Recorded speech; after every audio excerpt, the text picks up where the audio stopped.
Vai ser hoje a votação do segundo turno da reforma da Previdência. O texto vai passar pela manhã na Comissão de Constituição e Justiça e à tarde segue para a decisão do plenário. Ministro do Turismo está convocado para vir hoje à Comissão de Fiscalização e Controle. Senadores querem que Marcelo Álvaro Antônio, do PSL, preste esclarecimentos sobre denúncias do uso de candidaturas laranjas em Minas Gerais nas eleições de 2018. A autonomia do Banco Central. Projeto na pauta da Comissão de Assuntos Econômicos pretende blindar o banco contra influências políticas. Hoje é terça-feira, 22 de outubro, e começa agora o Senado Notícias.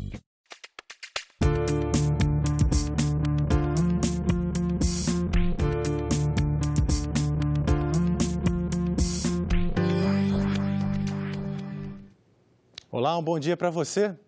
Depois de 8 meses de tramitação no Congresso Nacional, a proposta principal de emenda à Constituição da Reforma da Previdência vai ser analisada hoje em segundo turno no Senado. Às 11 horas da manhã, a Comissão de Constituição e Justiça faz reunião para votar as últimas emendas apresentadas à proposta. E à tarde, a votação final vai ser no plenário. São necessários votos favoráveis de 49 dos 81 senadores para aprovação da matéria. E aqui no estúdio, para comentar esta tramitação, recebemos Fábio Lobato, da Consultoria Política BMJ. Bom dia para você, Fábio. Obrigado pela presença. Bom dia, obrigado. Bom dia a todos. E a nossa reportagem também está em campo para trazer ao vivo as informações mais quentes sobre essa votação. Então vamos conversar com a repórter Isabela Dutra. Bom dia, Isabela. Bom dia, Tiago. Bom dia a todos. Está marcada para as 2 da tarde a sessão de votação da proposta de reforma da Previdência em segundo turno. Essa deve ser uma sessão bastante longa, com muitos debates, sem qualquer previsão de horário para terminar. O governo estima que tenha uma economia de 800 bilhões de reais se for aprovada essa proposta de reforma inicial e se for aprovada também a PEC paralela, a economia então passaria para 1 trilhão de reais em 10 anos. Eu vou conversar com o senador Fabiano Contarato. Senador, o que o senhor acha desses números? Na verdade, esses números não correspondem à realidade. Primeiro que você contar com reforma de PEC paralela, isso é um estelionato legislativo. Tanto é ruim essa reforma da Previdência que houve a necessidade de fazer uma PEC paralela. Essa economia também não é para agora. O efeito disso é para daqui 10 ou mais anos. Essa reforma da Previdência, ela vem com o discurso que está combatendo o privilégio, mas, na verdade, ela só tem um destinatário: atingir aquele que menos ganha, o pobre. Aquela pessoa que, com dificuldade, ingressa no mercado de trabalho, que muito dificilmente tem a carteira de trabalho assinada. Essa reforma não atinge todos os funcionários públicos federais, ela não atinge os funcionários públicos estaduais, ela não atinge os funcionários públicos municipais. São justamente esses servidores que têm estabilidade, paridade, integralidade e os maiores salários. Agora, nós temos que entender que nós temos uma realidade social no Brasil de 457 municípios em extrema pobreza. 70 milhões de pessoas no Brasil vivem em situação de pobreza e extrema pobreza. E 25 milhões desempregados e subutilizados. O trabalhador já sofreu um duro golpe em seus direitos com a reforma trabalhista em 2017. E agora, com o mesmo canto da sereia, vem o governo federal fazer com que, mais uma vez, aquele que menos ganhe pague essa conta. Ele quer fortalecer a Previdência? Por que ele não cobra 200 bilhões que só 50 empresas do agronegócio devem em tributos à União? A estimativa, segundo o Ministério da Economia, de incentivos fiscais esse ano é de 376 bilhões para as grandes empresas, refinanciamentos de dívidas. Por que não se institui imposto sobre grandes fortunas? Por que não dá vida ao artigo 145, que diz que o imposto tem que ser, a alíquota tem que ser de acordo com a capacidade financeira do contribuinte? Passou da hora do Brasil fazer uma faxina moral. E essa faxina moral não começa tirando o direito daqueles que menos têm, daquele que está subjugado, aquele que não tem saúde, que não tem educação, que nem tem trabalho. Essa reforma é uma fábrica de construir desigualdade social. Parodiando, isso seria um Robin Hood às avessas. Eu não tenho dúvida que o destinatário dessa reforma é o pobre, ele que vai sofrer. E o grande beneficiário serão os bancos, as empresas e a União. Então teria muita coisa para fazer antes de uma reforma da Previdência. Mas qual seria a reforma justa, na sua opinião? Que cortasse efetivamente os privilégios, a começar por nós políticos. Por que um político tem que ter plano de saúde vitalício para ele e para a sua família? Por que nós temos aqui os salários, os auxílios que são enormes? Porque os funcionários públicos, Por que nós temos aqui em tramitação as Forças Armadas? Está com um projeto de lei, está na Câmara Especial, na Comissão Especial, para aumentar os soldos desses servidores das Forças Armadas de 18% a 37%.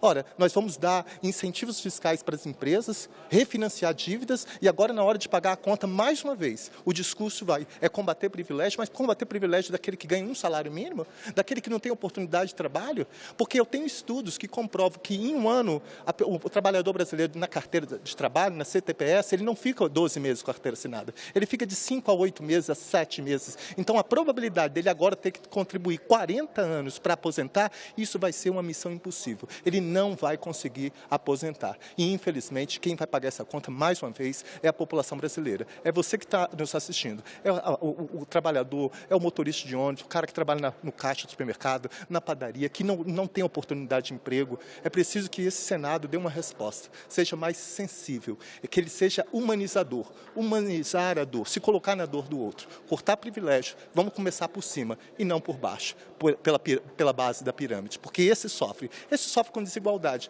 Por que nós não cobramos para o governo federal implementar o que está no artigo 7º, inciso 4, que diz que a União deve instituir um salário mínimo digno e capaz de suprir as suas necessidades da família com saúde, educação, habitação, moradia, lazer, vestuário e higiene, e nós temos esse mísero salário de R$ 998.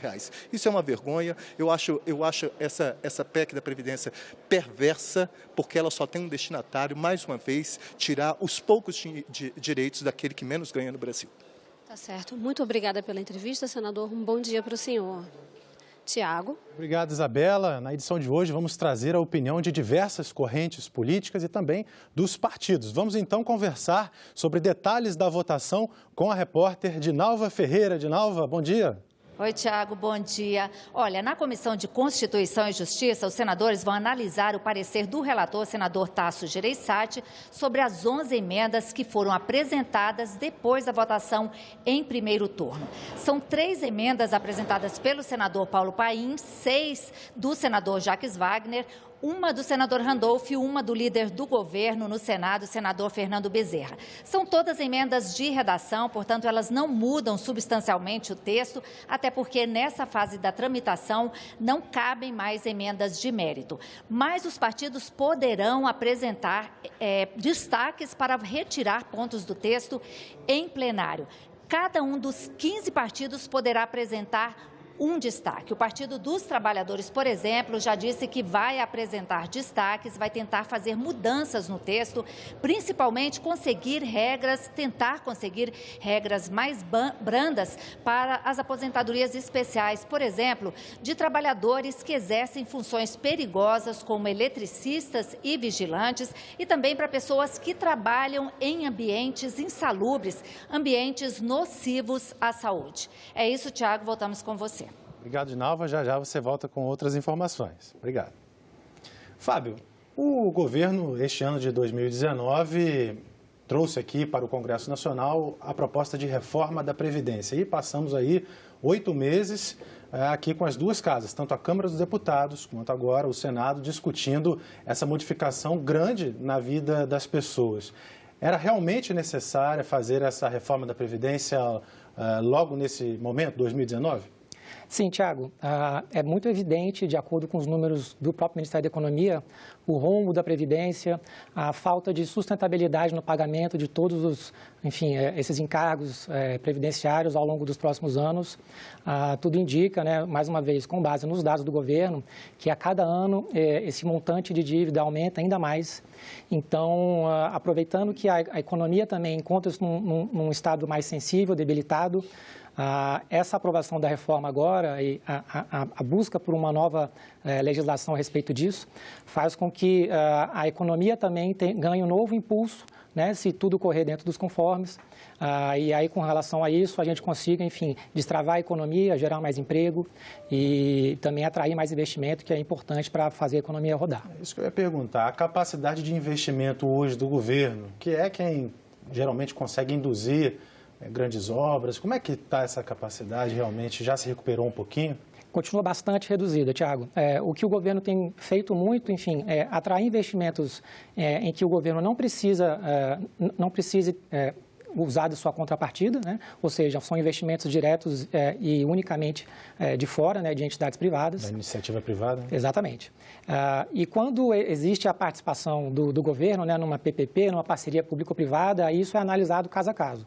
Mas quando é unicamente um investimento do governo, aí o buraco é mais embaixo. Assim, realmente é difícil a gente contar com o governo numa hora dessa, numa situação tão complicada.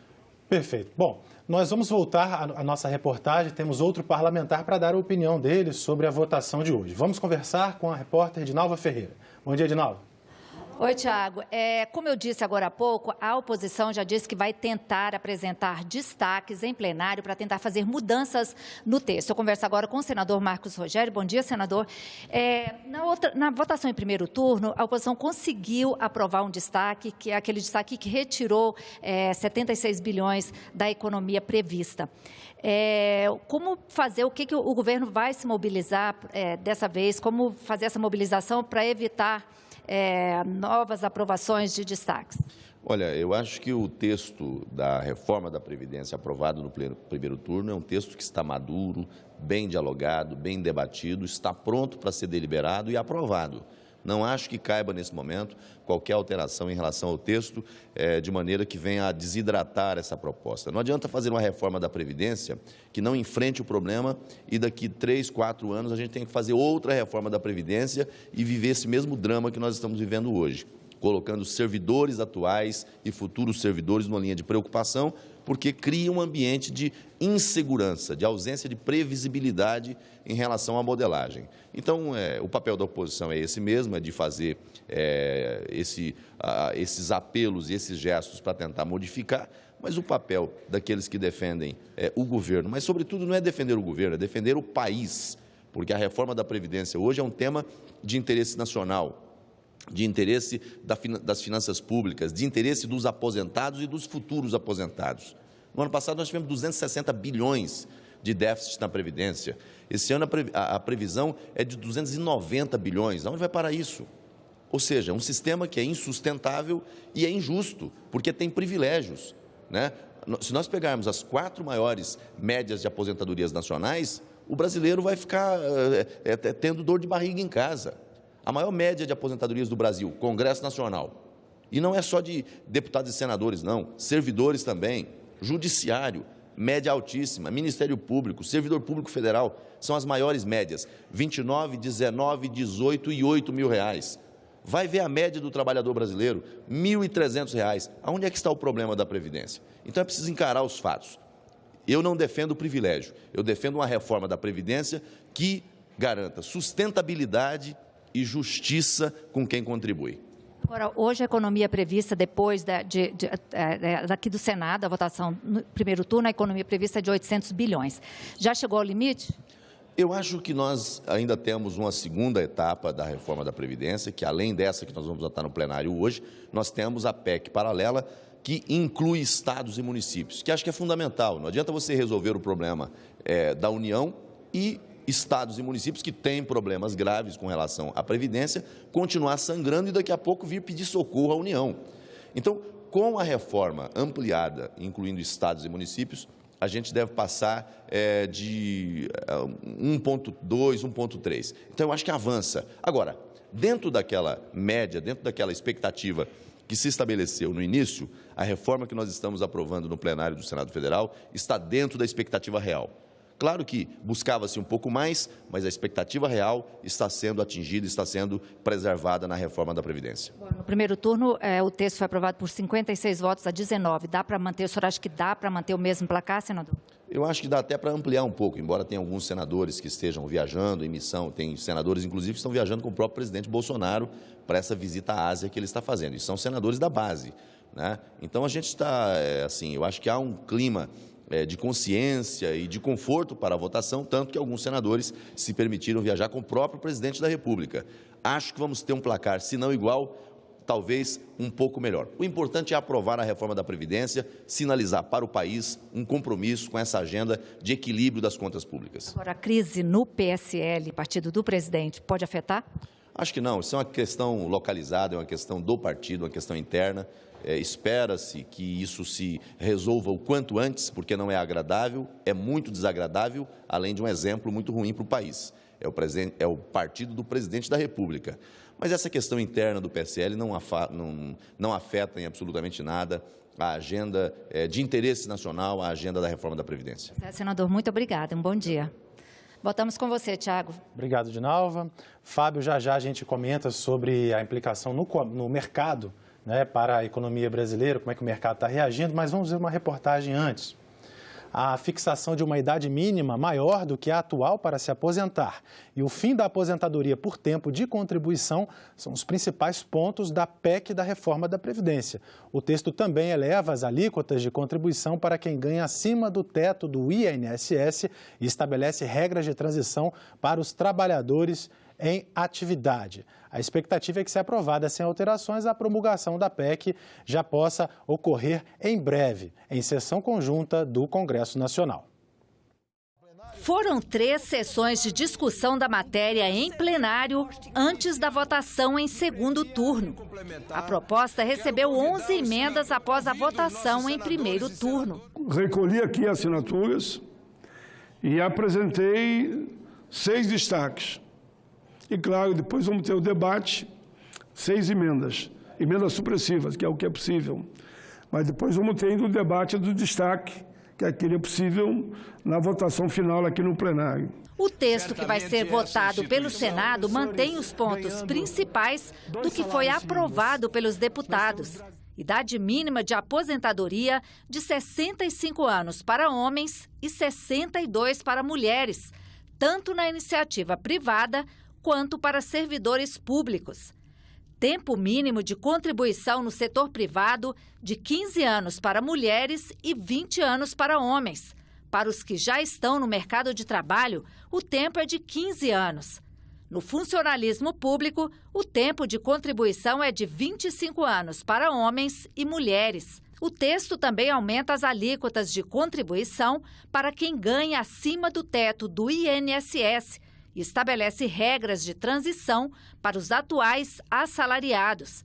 Professores do ensino básico, policiais federais, legislativos e agentes penitenciários e educativos vão ter regras diferenciadas. Os senadores retiraram do texto mudanças que seriam feitas nas regras do benefício de prestação continuada, da pensão por morte e do abono salarial. Não tira privilégio essa reforma da Previdência, não gera emprego e nem alavanca a economia. Eu queria chamar a atenção dos colegas que ainda dá tempo a gente rever isso. Se não houver essa correção do sistema previdenciário brasileiro, nós vamos chegar num colapso capaz de ferir aquilo que é o bem jurídico mais importante nesse aspecto, que é o recebimento das aposentadorias e das pensões. Então é necessário fazer, ninguém gostaria de estar fazendo essa discussão e essa aprovação agora, mas ela é necessária e será feita nesse momento para bem do país. São 8h50, estamos aí na cobertura da expectativa pela votação do segundo turno da reforma da Previdência. No plenário do Senado será às 14h, mas antes a proposta tem que passar na Comissão de Constituição e Justiça, que tem reunião marcada para as 11h da manhã, horário de Brasília. Fábio, como é que o mercado reagiu, por exemplo, ontem, véspera de votação da reforma da Previdência? Foi bom para o Brasil? O mercado tem reagido bem. A expectativa é que hoje, de fato, ocorra a aprovação, tanto na Comissão de Constituição e Justiça, quanto no próprio plenário. E aí, a partir daí, a proposta siga para a promulgação. O mercado vê isso com bons olhos, mas, porém, é importante ressaltar que isso é o mínimo considerado assim, para que ocorra, enfim, o destravamento da economia e ocorram maiores investimentos no Brasil. O mercado vê a reforma da Previdência como o mínimo para que as coisas comecem a melhorar. Quando eu digo mínimo, é porque também, até pelas próprias palavras do governo, pelo Ministério da Economia, não é o bastante ainda. Com a reforma da Previdência, a gente consegue apaziguar os ânimos um pouquinho, pavimentar pavimentar a estrada, para que a partir daí, agora, já com essa questão resolvida, o governo continue pensando em novas soluções para melhorar ainda mais o ambiente de negócio no Brasil e atrair mais investimentos, deixar o mercado mais atrativo. Tanto é que ontem houve uma reunião entre os presidentes da Câmara e do Senado e o ministro da Economia para tratar de novas reformas. Quais são as reformas que o mercado, que não é toda a população, né, mas é o mercado, desejaria ver no Brasil?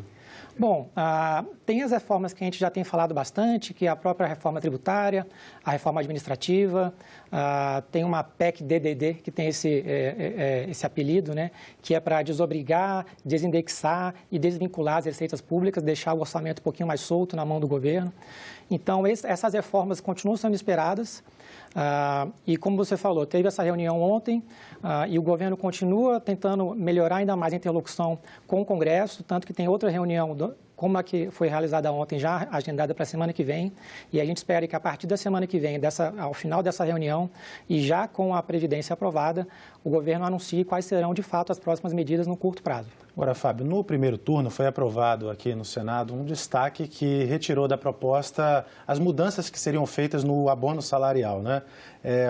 Hoje, caso algum destaque, por algum motivo, seja aí aprovado, isso vai ter um impacto negativo aí, o mercado vai reagir mal? Com certeza, o mercado vai entender como mais uma derrota do governo, né? Ou seja, isso demonstra que o governo ainda não tem o total condições de dialogar e de botar suas vontades aqui no Congresso, né? Então, o mercado vai ver isso como tem um alarme aqui, né? O governo não está conseguindo conversar diretamente com os parlamentares e isso é importante porque as próximas reformas, essas que eu já comentei e outras que podem vir a surgir, também vão depender de aprovação do Congresso. Então, à medida que o governo tenha ou não, né, alguma derrota aqui agora, mais uma derrota, né, já que a proposta foi se desidratando ao longo do tempo, o mercado pode ver isso com uma maior atenção. E na democracia esse jogo, né, entre governo e oposição é super legítimo e vamos ver o que acontece então na hora da votação. Mas falando sobre emendas, nós temos uma reportagem com um dos autores do maior número de emendas para votação hoje em segundo turno, o senador Paulo Paim. Então, das 11 emendas apresentadas no segundo turno até o momento, 6 são dele. Ele é um parlamentar do PT do Rio Grande do Sul e explica o que vai tentar mudar no texto durante a votação de hoje. No plenário, nós vamos tentar salvar as aposentadorias especiais, porque eles vinculam a idade, o cara nunca mais vai se aposentar. Vamos tentar salvar aqueles que atuam em área periculosa, porque aí eles acabaram com tudo. O cidadão com 25 anos se aposenta de contribuição por trabalhar em área periculosa. Pega vigilante, guarda de trânsito, guarda municipal, eletricitário e aqueles que trabalham em serviço consagrado de alto risco. Eles acabam sem nenhuma transição e jogam para 40 anos de contribuição e 65 de idade. Hoje, com 25, ele poderia se aposentar. Vamos tentar salvar também, nesse contexto, o cálculo do benefício, porque eles fazem a média de toda a vida laboral, enquanto que hoje as 80 maiores de contribuição. Isso pode reduzir o benefício de todos, sem transição nenhuma, 10, 20, 30, até 40%. É um enorme prejuízo. E, por fim, que são muitos itens, né, é a aposentadoria por invalidez. Hoje, se você se acidentar ao fim de semana, tiver infarto, ficar inválido, descobrir uma doença terminal, você se aposenta com salário integral. Pois bem, se promulgada como está no mês de novembro, você não importa se tenha 5 anos de contribuição, 10 anos, 15 anos ou 20 anos, só vai se aposentar com 60%. Mas como é uma média rebaixada, como eu digo, toda a vida laboral, já vai para 50%.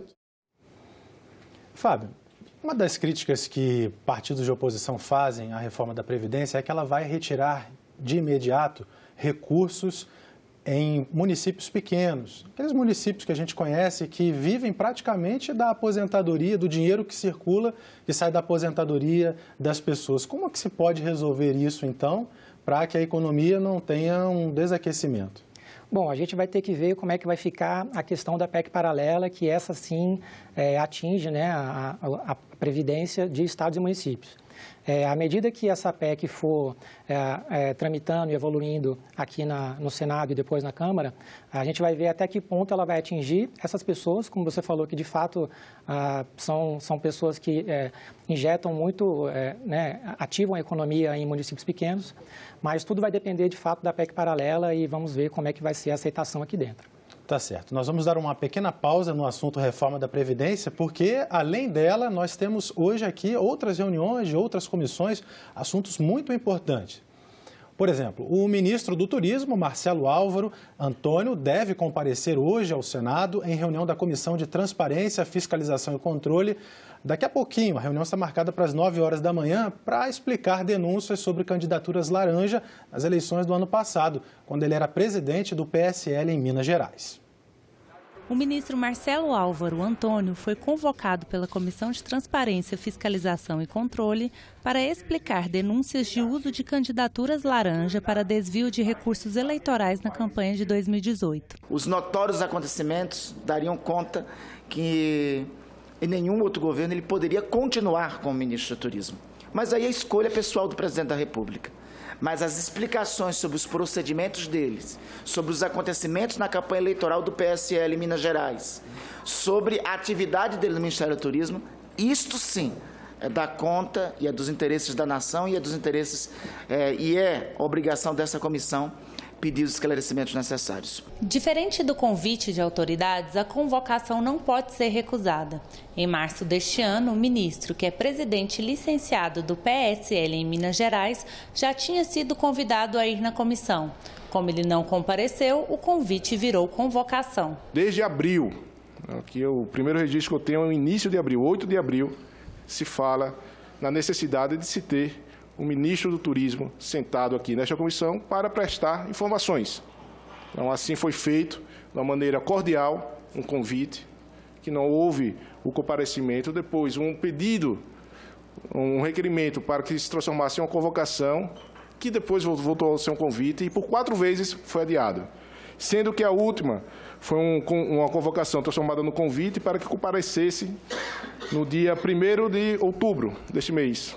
E um dia antes, recebemos um e-mail da assessoria do Ministério do Turismo, informando a impossibilidade da presença do ministro Álvaro Antônio. No início de outubro, o Ministério Público de Minas Gerais indiciou o ministro e mais 10 pessoas pelo caso das candidaturas laranja nas eleições de 2018. A Polícia Federal afirma que o então presidente do PSL em Minas Gerais tinha controle sobre o repasse de recursos do fundo partidário. Ele foi indiciado por suspeita de falsidade ideológica eleitoral, apropriação indébita de recurso eleitoral e associação criminosa.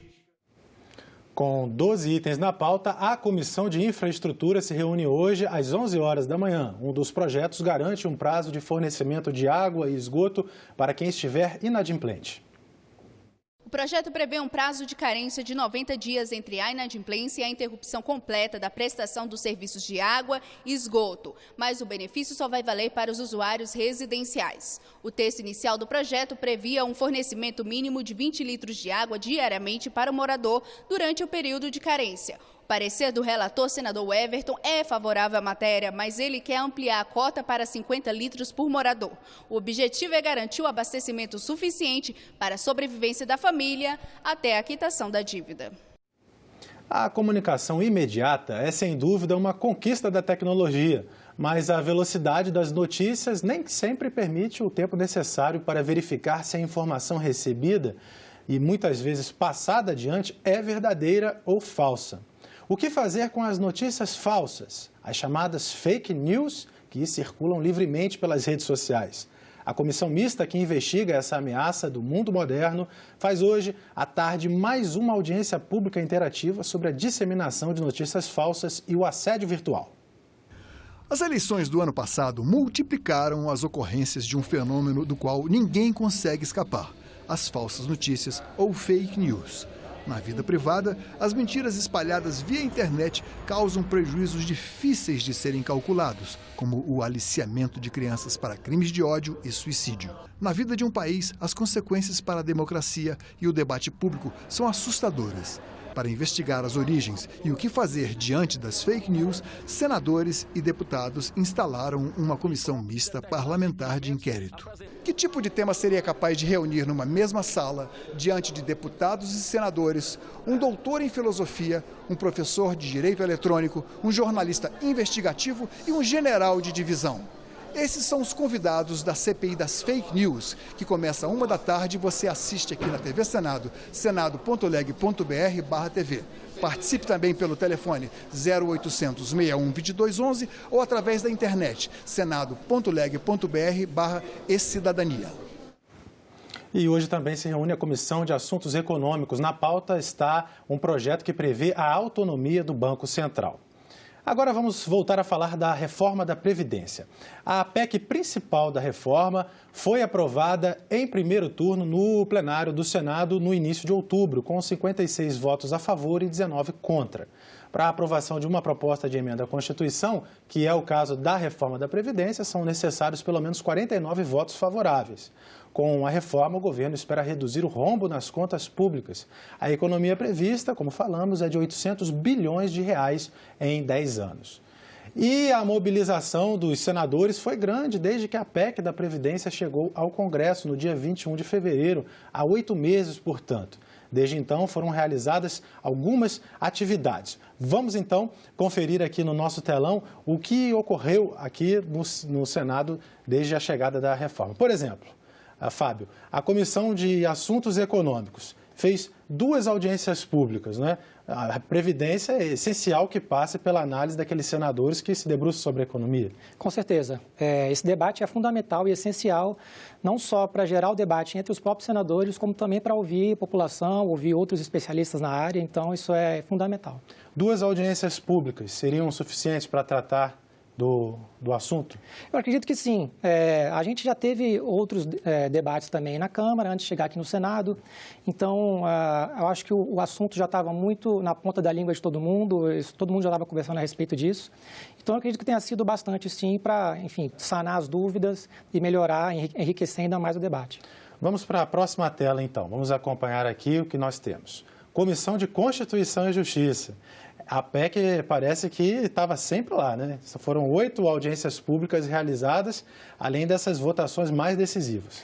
A Comissão de Constituição e Justiça tem que estar sempre muito atenta quando a gente está falando de uma PEC, né? Já que a gente vai fazer uma emenda na própria Constituição, que é o assunto principal debatido nessa comissão. Então, esse é um dos motivos também que trazem para a gente a necessidade de ter mais audiências públicas, não só para tratar do mérito em si, né, das questões técnicas da reforma, mas como também com a sua adequabilidade ao texto, enfim, como isso vai ser colocado em vigor na Constituição. Os requisitos, né? Exatamente. De se ela fere ou não a Constituição. Exatamente. Tudo passaram por ali também. Isso mesmo. Vamos à próxima tela aqui. Comissão de Direitos Humanos e Legislação Participativa. Aí já temos um número bem expressivo, né? Que talvez denote o interesse realmente aí da população em relação ao tema. 48 audiências públicas realizadas ao longo desse período.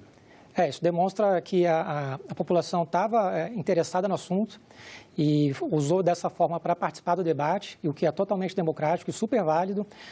Isso dá muito mais poder para a própria reforma, né?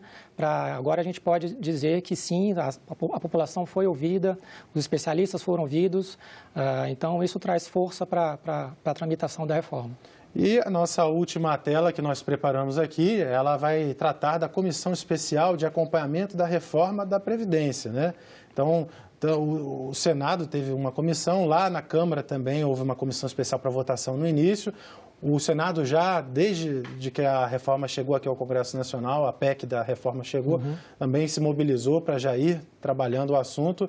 Mostra, então, uma necessidade que viam aí os líderes da Casa de ter uma celeridade na análise da proposta? Exatamente. Nessa comissão, os senadores eles trataram de todo o trâmite que teria, né, por onde que ela passaria, enfim, para tentar bolar uma agenda, um cronograma da tramitação da reforma, mas também tratar de temas mais amplos, né, o impacto da reforma, como é que se daria a implementação disso, regras de transição, e para também ver se, enfim, o que foi aprovado na Câmara e que chegou aqui no Senado, se fazia sentido para os senadores ou se por algum motivo teria que haver uma alteração e aí sim voltar para a Câmara, né?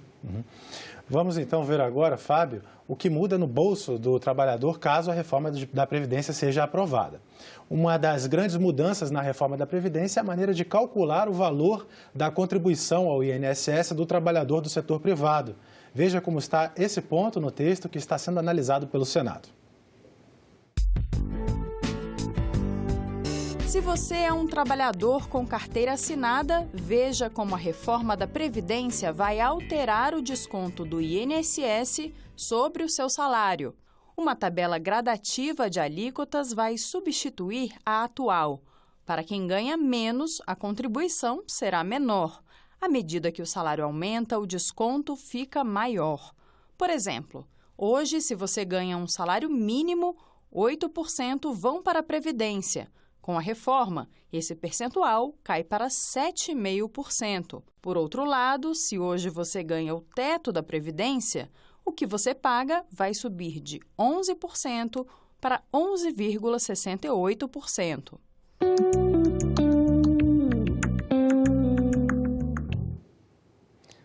São 9h08 em Brasília. Estamos aqui na cobertura da votação do segundo turno da reforma da Previdência. Ao meu lado está o consultor político e econômico da consultoria BMJ, Fábio Lobato. Fábio, nós vimos aí, então, que caso promulgada a PEC, os brasileiros, os trabalhadores, vão ter de contribuir mais. Isso, tudo faz parte de um pacote para tentar diminuir o rombo da Previdência. Então, ao mesmo tempo em que tem essa alteração das alíquotas, e como foi falado, quando o salário é menor, a contribuição é menor. Até diminui, né? Isso, e aí à medida que a remuneração vai aumentando, a contribuição vai aumentando. E além disso, a gente tem as alterações de idade mínima, de tempo de contribuição, enfim, tudo isso vai exigir um maior esforço da população, dos trabalhadores, né? Para que a gente consiga, enfim, dar continuidade à Previdência e isso não acabe, a gente não perca os recursos para continuar pagando essas contribuições ao longo dos anos, né? Tá certo, Fábio. Vamos à nossa reportagem que está ao vivo em campo, acompanhando a expectativa para a votação, então, da reforma da Previdência. Dinalva Ferreira está com o parlamentar. É com você, Dinalva. Vou conversar agora com o senador Lazier Martins, que é do Podemos, do Rio Grande do Sul. Bom dia, senador. Qual a expectativa do senhor com essa votação hoje? Hoje é um dia importante com a votação da reforma da Previdência em segundo turno. Qual a expectativa do senhor com essa votação? Bom dia a todos. Olha, a curiosidade é uma curiosidade de décadas e só aqui no Congresso de 8 meses. Eu tenho a impressão de que está tudo resolvido, está tudo aplainado. Ao natural, deve ser aprovada. Tempo de contribuição, idade, algumas características especiais. É difícil mexer a essa altura. A tendência é confirmarmos o que já foi votado no primeiro turno e vamos ver daqui para diante a repercussão, se realmente isso vai atrair investidores, vai melhorar a situação do emprego no Brasil. Enfim, são tantas as expectativas de uma reforma que foi reivindicada por anos e anos a fio. Não é a ideal, é a que foi possível. E, a partir dessa, que vem a próxima, que é o que tudo indica, será a administrativa. Quer dizer, na opinião do senhor, então, é a reforma que foi possível e já a gente avançou. Avançou porque se fez uma reforma, né? E que se reclamou durante tanto tempo de indolência, falta de iniciativa do Executivo, os conflitos internos do Legislativo, e se chegou a um denominador. É uma reforma que tem as suas deficiências, né? A classe mais pobre realmente tem alguns prejuízos, mas o Brasil está quebrado. A Previdência Social é a principal causa dessa falência administrativa e financeira do Brasil e de vários estados, como particularmente do meu estado do Rio Grande do Sul, que é o que vive a pior situação, onde gasta mais com inativos do que com funcionários ativos. Então, vamos para a solução que virá daqui para diante. O senhor acha que as mudanças que não foram feitas, agora é tentar fazer essas mudanças na PEC paralela? Eu acho que a PEC paralela tem uma importância igual e em alguns aspectos até maior, porque a paralela é que vai corrigir alguns defeitos desta reforma de mérito do texto da principal. Eu tenho medo que ela emperre ali adiante na Câmara dos Deputados, porque eu acho que do Senado ela vai passar, coordenada pelo senador Tasso, que é um homem muito dedicado, competente, experiente, que a paralela passe o mais rápido possível no Senado. E depois, nos bastidores, que se acione lá o presidente da Câmara para que ele leve a bom termo. Tá bom, senador, muito obrigada por aceitar conversar com a gente. Um bom dia para o senhor. Voltamos com você aí, Tiago. Obrigado, Dinalva. Obrigado ao senador. Já o líder do PT, Humberto Costa, disse que a oposição vai apresentar destaques para mudar o texto da PEC principal da reforma da Previdência. Vamos conferir. Nós continuamos otimistas, né? Nós conseguimos algumas vitórias, especialmente a questão de não permitir a redução do número de trabalhadores que recebem o abono salarial, e estamos com a expectativa positiva de que isso que aconteceu no primeiro turno possa acontecer no segundo turno. Inclusive, nós já estamos apresentando destaques no que diz respeito àquelas aposentadorias especiais por conta de condições de trabalho que são nocivas à saúde e onde há uma injustiça flagrante. Já apresentamos esse destaque e eu acredito que até mesmo pela desagregação que está acontecendo no governo, particularmente na sua base, nós temos amplas chances de aprovar um destaque como esse. São 9h13 em Brasília. As primeiras atividades hoje aqui no Senado, oficiais legislativas, já começam a ocorrer. Então, eu gostaria de agradecer a presença do Fábio Lobato, consultor da BMJ Consultoria, que nos ajudou hoje a analisar um pouco do que vai ser essa votação no plenário do Senado do segundo turno da reforma da Previdência, marcada para as 2h da tarde. Muito obrigado pela sua presença aqui no Jornal. Obrigado, Tiago. Obrigado a todos. E é isso, vamos acompanhar como é que será essa votação hoje. E se tudo der certo e como está o previsto da aprovação, tem tudo para ser um dos dias mais importantes do governo Bolsonaro até o momento. Vamos acompanhar. Ok, vamos acompanhar então como se desenrolam os acontecimentos. Lembrando que às 11h da manhã começa a reunião da Comissão de Constituição e Justiça, que vai analisar as emendas feitas no plenário à proposta de reforma da Previdência.